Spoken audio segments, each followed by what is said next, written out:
Hi, this is John Rowell for the Rowell Report. Today is Monday, January 12th, 2026, and in this frame, you will see for me the key area for Russia to advance and for Ukraine to defend, and the collapse of the front line at Guliapole up to Andriivka is a huge red flag for the Ukrainians. It signals pretty much the last phase of this Russia-Ukraine conflict, which is the collapse of Ukraine, the military collapse. This is a key area for Ukraine to defend, and yet the Russians continue to advance and make progress towards Zaporizhzhia.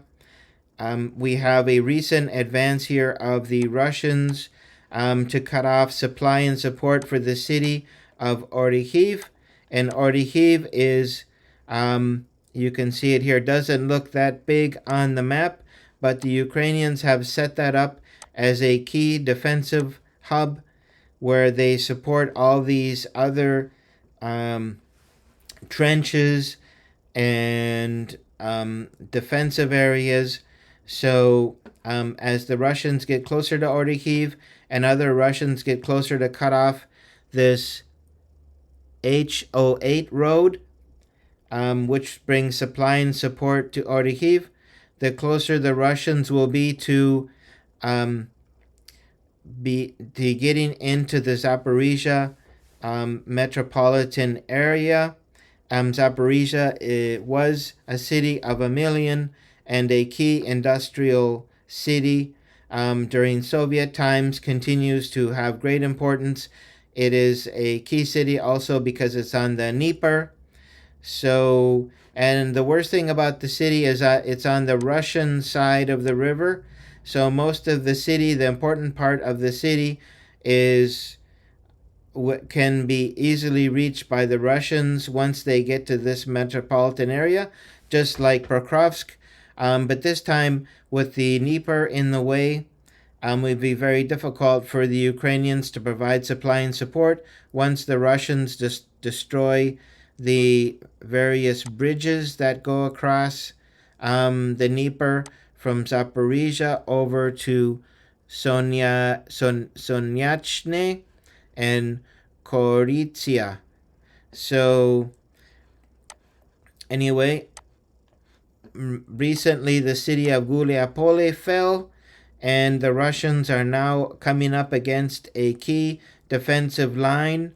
So once the Russians are able to blast their way through that trench area, which goes, I guess, basically from Andriivka down to the west of Guliapole, once they get through that, then they will be able to continue almost unimpeded towards Zaporizhzhia. And the fall of Zaporizhzhia, for me, signals the last phase of this conflict. That will be when the Russians will go into the new phase, crossing the Dnieper, and the collapse of the state of Ukraine as we know it.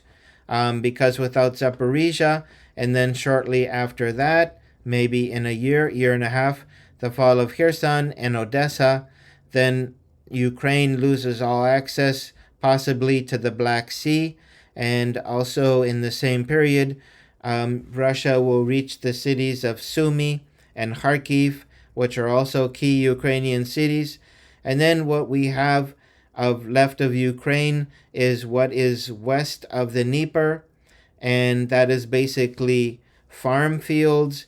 So Ukraine, saddled with debt and with a collapsing demographics, it will be very difficult for Ukraine to stay solvent, to pay off its debts, and to avoid hyperinflation, insolvency, and printing money to try to pay off foreign debts. So it could be that the U.S. could come in with the IMF or the World Bank to shore up some aspect of the Ukrainian economy, but just basically selling wheat and corn, Ukraine is not going to be able to pay off all its debt.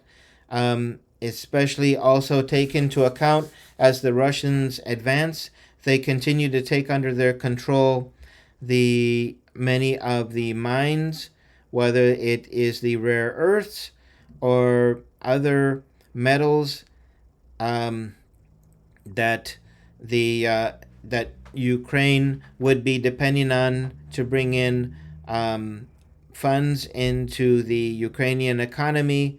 And as they lose those, their economy shrinks, and their demographics.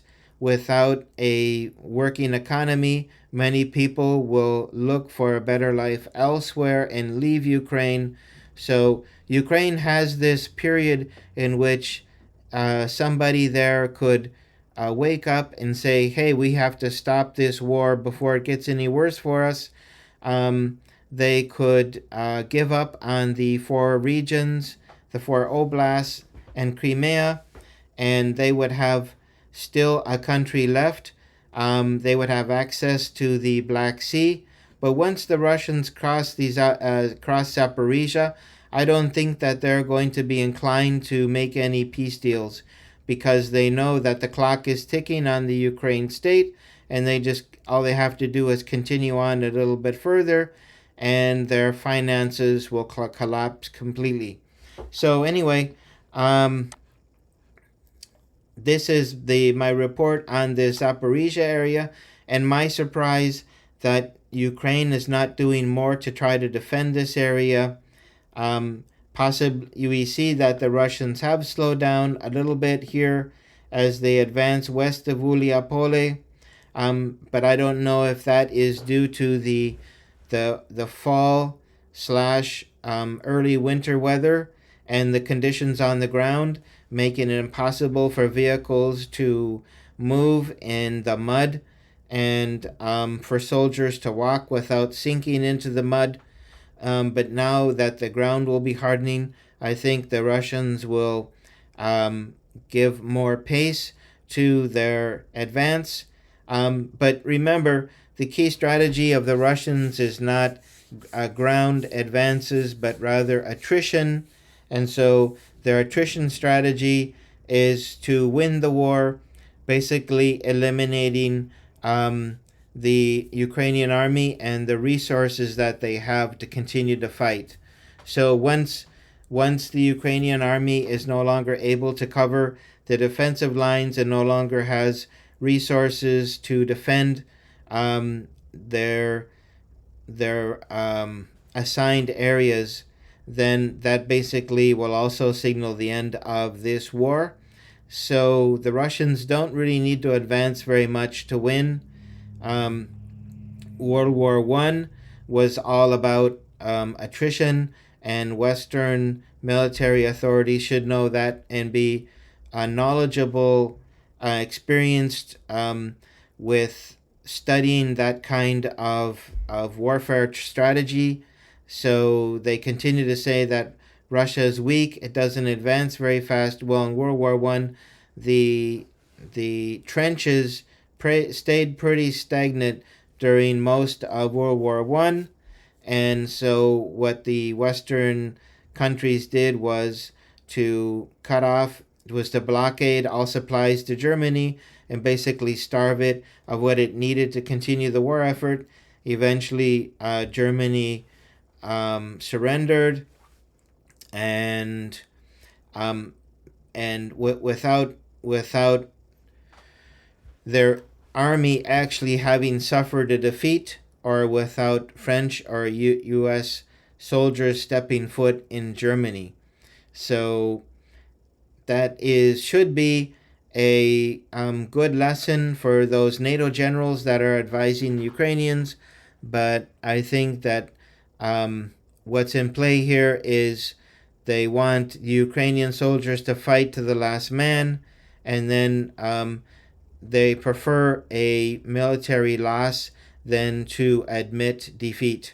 So anyway, that is my report on this Zaporizhzhia area, a key area, one that doesn't seem to be getting the importance either from the media or from the Ukrainian or NATO military authorities, but one which will eventually mean the end or the last phase of this Russia-Ukraine conflict. So anyway, I'll leave it at that. And if you like this video, please hit the like button, share, and subscribe. And I look forward to seeing you back for future videos. Take care. Bye-bye.